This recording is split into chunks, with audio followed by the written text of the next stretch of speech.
Hey guys, welcome back. It's time. We're going to take a look at the conflicts of interest. Just a whole lot of conflicts going on over at PSA as they acquire and partner with other companies for gambling. You got to, oh wait, it's not gambling. It's an arcade machine, not a slot machine. Don't worry about that. Look the other way. We'll talk more about that in this video. Before we do, we got to get into some of the controversy involving the eBay authenticity guarantee, which is also PSA. So we got a company that's supposed to provide third-party opinions, but then they're kind of biased when it comes to, oh, it's in a PSA slab, so it's got to be real no matter what, right? Surely it's not a trimmed card. Surely it's not a fake autograph. PSA slabbed it. First off, before we get into that, I'm going to ask you guys to be on the lookout for the cards here. We had an armed robbery. Please contact Toronto_Pikachu on Instagram and myself in my Discord general chat at me. Make sure I see it. If you have anything urgent, that's the best way to get in touch because my DMs are botched. Now, these are the cards in questions. Luckily, we have some schmancy photos and stuff like this. Easy to identify, even if it is cracked out of the case because the hollow pattern is unique on these bad boys. It might be close. It can be close. It's a repeating pattern, but typically they're not in the same spot, in the same condition, that sort of thing. So we got some cards stolen. Thank you for that. Now, let's get into this. We got PSA, who is no longer grading Funko Pops. And I know what you're saying, Rattle, who the hell cares? And I promise it is relevant to Pokemon and everything else because they're not going to grade Funko Pops anymore. They can't tell you whether or not your plastic figurine, which are terrible in my opinion, but to each their own. Collect what you like. They're going to only grade the autographs on them. You're telling me you can't tell if the little plastic dude in the box are real, but you can tell us if the scribble that's on there is a real autograph. I'm calling full BS. Pretty dumb. And that's where we lead into, I promise this is going. We're going to get into the gambling, the autographs, all of that stuff. We have Boston Card Hunter, who has been publishing some content recently where he sold an autograph card on eBay, and eBay didn't like that. Or should I say PSA didn't like that. It was not in a PSA slab, so it can't be real. There's no appeal process whatsoever. It doesn't matter how real it is. You can have the most evidence in the world. It's not in a slab. How are we going to know if it's real? Let's hear what he has to say. We have to touch on the Probstein stuff briefly too, because that is the current #1 outlet for people who are selling fake autographs that have been authenticated. So he's going to agree with everything Boston Card Hunter has to say here. Most of these platforms, if you show them evidence that it is not a real autograph, they will go ahead and remove the listing, regardless of whether it's graded by anyone. You can't. You shouldn't. You shouldn't. If you have your customers' best interest in mind, you shouldn't just blindly take the word of the grading company if it's not deactivated. Beckett, never deactivate stuff. You can have before and after photos of a one-on-one card, clearly trimmed, clearly missing part of that card. They're not going to do anything about it. PSA does sometimes, but in other cases, they do not. We'll take a look at that too. Little reminder, little throwback to some videos that we've covered in the past. Let's listen to Boston Card Hunter's story. Get kicked off of eBay for this post, but I don't care. At the end, I'll tell you what I think's really happening. I sold this rare 1969 autograph for $1,000 at auction. Everyone's happy. Goes to the stupid authenticator, and it gets deemed counterfeit. But they don't assess aftermarket autographs, so they think this $10 card with a $1,000 autograph is counterfeit. It ain't the listing because I listed it as poor. I asked them a bunch of questions, and if there was an appeal process where I could have my own expert weigh in. They told me to piss off. Want to know what really happened? PSA deemed this inconclusive when I submitted it to them, which I stated in the listing, and I don't think they want this in a slab. But that's not good enough. They don't want it to be sold either. Do you guys finally see the numerous issues with the partnership between eBay and PSA yet? I'll probably get kicked. So yes, there are a lot of issues when you have one company who's behind everything that can kind of twist your arm, kind of force your hand into, you better authenticate that with us, even though we have a history of counterfeits being authenticated and we don't do a whole lot about them. So whoop-de-doo, here you go. They can't give you a real answer why it's not authentic, even though we have countless examples of counterfeit items that should be immediately removed from eBay that could be, and the reporting process is absolute dog water. You go on there, you report it, it says, oh, we didn't find anything wrong with that. Clearly they don't say clearly fake, but it can be clearly fake. And it takes a lot of reports before they actually do anything about it. Largely automated. They should have a small team that can go around, remove the clearly counterfeit items. Stand by that. So here we go. We got a little bit of an issue here. And the issue isn't just, oh, they're not sure, so they can't authenticate it. We have many examples here where PSA has authenticated signatures that are almost certainly counterfeit. We have altered examples, before and after pictures of those altered cards not deactivated. Time and time again, not just PSA, but it's crazy that PSA is going to tell you you can't sell your autograph no matter how much proof you have if it's not graded by PSA. Little bit gross, little bit insane. We have this example here for anyone that doesn't remember, where people were Sharpieing in the Charizard, and PSA will say, oh, that's not our problem. We're just authenticating the autograph. We don't authenticate whether or not somebody gets a huge premium for using a Sharpie and coloring in their Charizard. Right. Okay. Super, super clear. Super, super easy to, oh my God. And like the giant premium that was attached to those, because people are going to falsely believe that, yes, it is legitimate. Be careful. You cannot trust any of the grading companies outright. Does it make it more likely that it's legitimate? Sure. But we have PSA who fired their lead Pokemon authenticator of autographs because he was doing some shenanigans that pissed off the artists by trimming up, cutting up shipping documents and taking those signatures from the artist without their permission, making bootleg Pokemon cards. So they got rid of him. They got somebody that is new to autographs who doesn't know what he's doing. We'll leave it at that. How about when they have prime examples and everyone's going to be like, oh, the upcharge is because you can make so much more money. They just need to cut 2. Jeff Wilson will say, oh, it's just like tipping. It's just like tipping somebody that's helping you make money. No. The reason for, and the only excuse and reason there should be an upcharge on any of this stuff is to make sure that when something bad happens, if it doesn't deserve the grade, if it ends up being altered, if it ends up being trimmed like a Charizard here, they deactivate it, and that's where that money comes from. They can afford to do so, but they've been shown a prime example of a card, and a very expensive one, so it's going to be hard. You're going to have to get the checkbook out in order to make this right. Missing the whole bottom. These cards are all very consistent in terms of size.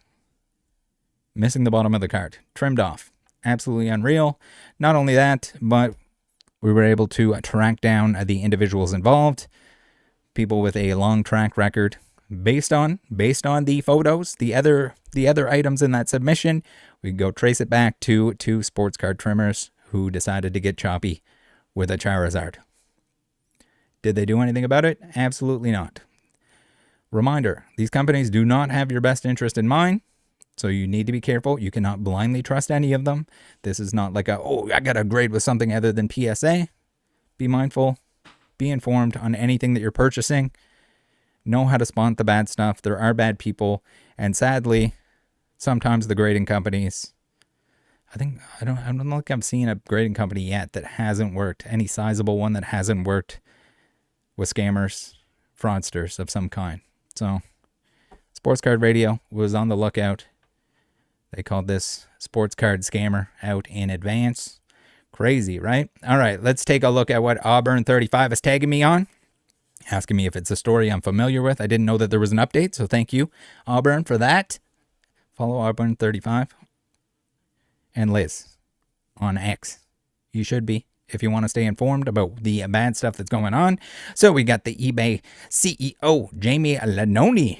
Yes, we've covered this in the past, but he's doubled down now at this point in time about how there's no way. We've never authenticated a single counterfeit. And that is just, you can't even, how you could actually say that with a straight face, if you want to call it that, beyond me.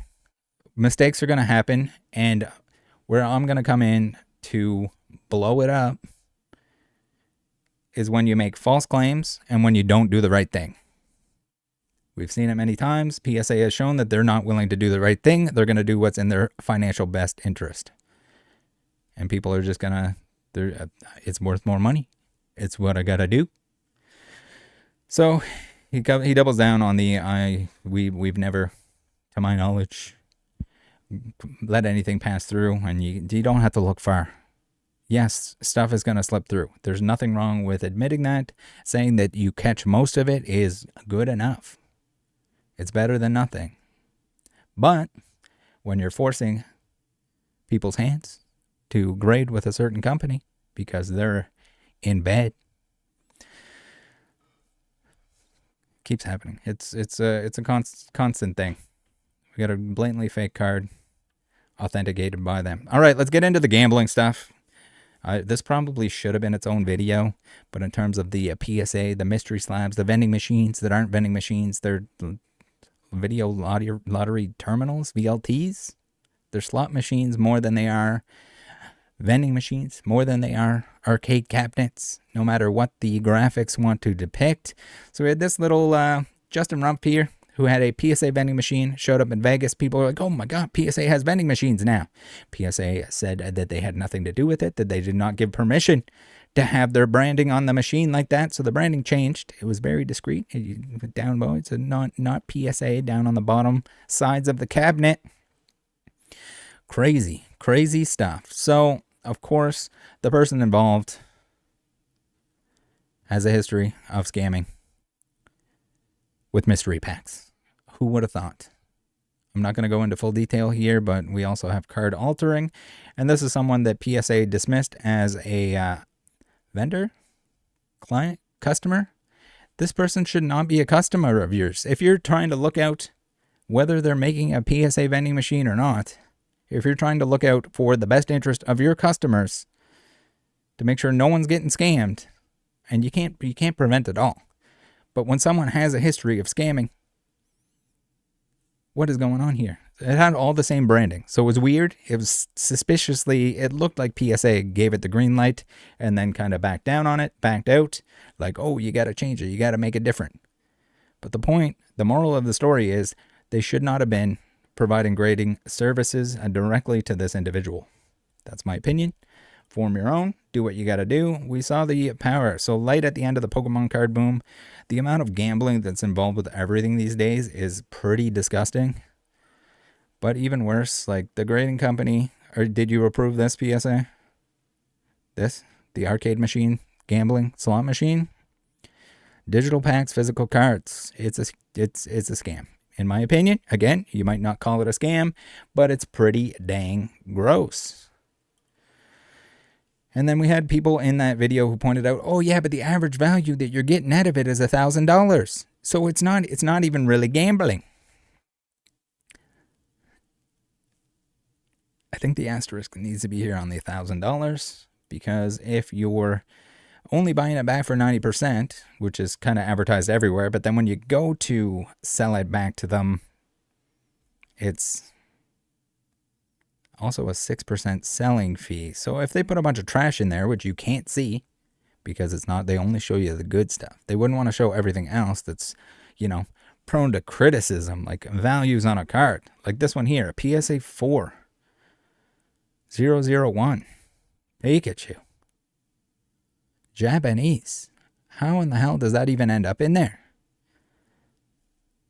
How do they think this is worth $19? Do they think it's how much garbage is the non-shown items? They want to be transparent and show you the values and the odds and everything else. But how much of that is like $19 cards? And we can go look it up on TCG Player. I'd say that your damaged copy there, that if you purchase it, is probably going to be pretty close to that. So it's an $8 card. So is it $11 worth of plastic on the outside? Is that where we're coming up with those numbers? And the thing is, if you're selling it back, because I can't imagine, I don't know a single person that would like to pull this, that would like to pay $25 for this. Are there any PSA 4 collectors out there? I also have huge doubts that any PSA 4, if submit multiple times, if submit once again, the odds of it coming back up 4 again, I don't even think a PSA grader can show you what a PSA 4 looks like. All those like 2, 3, 4 grades, they might as well be smoke and mirrors. You shouldn't be grading anything. This should not be graded to begin with. If it's going to get a 4, if you know it's going to get a 4, you just wasted your money. Congratulations, minus $20 and your time. But if they're, and then we'll talk about the payouts a little bit too. So PSA is going to buy your items, which is again another conflict of interest. Let's scroll down here. So we gotta ignore TCG Player with its own flaws here, letting people post the Chinese cards in the Japanese section. Here's your damage copy for $8, $1.30 shipping, which is going to be much less than the shipping involved with GameStop. I don't know what they charge, but I can't imagine they're gonna put it in an envelope here and ship it to you. We got $17.17. So for the same price, less than that $19, or worse, $25 if you spent the $25 on it, you're going to have a mint copy instead of a 4. It's not going to be in a PSA slab. And saying, Rattle, you can get them cheaper than you on a TCG Player. That's just whoever has the time and effort to bring those things in from Japan. So yes, you can use Buyee. You can use one of my 2 codes to save money on your first purchase. You can essentially get one of these for free. Okay, we're not gonna. You can only use that once, Rattle. It's only on your first purchase. Okay, great. So if we take a scroll through here, we got from $8.23 Canadian. What is that in American dollars? Like $5. You got a $5 card here. Maybe a little more. We'll say between $5 and $10. And you spent $25 on it, and they're going to blow smoke up your ass. They're going to hope that you buy it back. Hope that they buy it back. And it's going to go right back into the seed, and people are going to pull this shit over and over again. And I'm sure there's plenty more examples. Send them my way if you have them. All right. So, man, the GameStop Power Packs X account is the most disgusting thing. It's so gross. It's just like reposting degenerate gambling, trying to feed this to people. It's gross. They're going to show all the hits, oh, look, they're winning. You can win too. You gotta be able to win. And it's just nonstop. It's just like, oh, look what they won. Look what they won. I hate this so much. Mystery packs in general, terrible value. Even if it was the most honest mystery pack of all time. Do you know why? Because you're probably not going to get something that you want. And do you know how their business model works here? They're going to give you something you don't want, and you're going to sell it back, and you're going to lose. You're going to get 90%, and you're going to pay a 6% fee. Just awful. Just absolutely awful. Bad taste. They say, guys, please don't spend your last $50 on power packs. And they post a video clip of this guy getting a hit and his last $50. What the fuck? Who approved this? Stay away from this shit, guys. What they had one too where they're showing like everyone fighting over cards and in person. Oh yeah, this one here. What if you could just do it from home? What if you didn't have to fight over product? Reminder not to FOMO over product, and they're going to show Hype Dogger Degenerate Gamblers. Reminder that the Hype Dog Degenerate Gamblers are also making money while doing this. If they have people watching, if they have people donating, whether or not GameStop pays any of them, they're still making money doing this, and it is not the same as you going and opening it. The same way you see mass card openings, not good value. And the people that are doing it are usually making money off the stream to offset the cost of opening the packs. So do so sparingly. Even the legitimate Pokemon packs, not repacks, not slot machines. Oh my God. Insane. And you're saying, Rattle, where are they getting all these cards from? Well, the PSA offers. So yes, they can probably offer you quite a bit for your cards that you've just graded. Do you notice how much is being like sucked out of Pokemon? Sucked out of like actual collectors and people that purchase the products? When these companies come in, especially the gambling stuff, It is just money that's coming out of Pokemon and going into pockets elsewhere. Pretty disappointing stuff. Yeah, PSA just keeps getting worse as they kind of put a strangle on all these sectors of the market that they shouldn't. If they're being a third-party authentication service, condition and authentication service, they stick to that. There's no reason you need to dabble into buying, selling, providing for and putting your name on a gambling service. Gross shit. Hate to see it. See ya.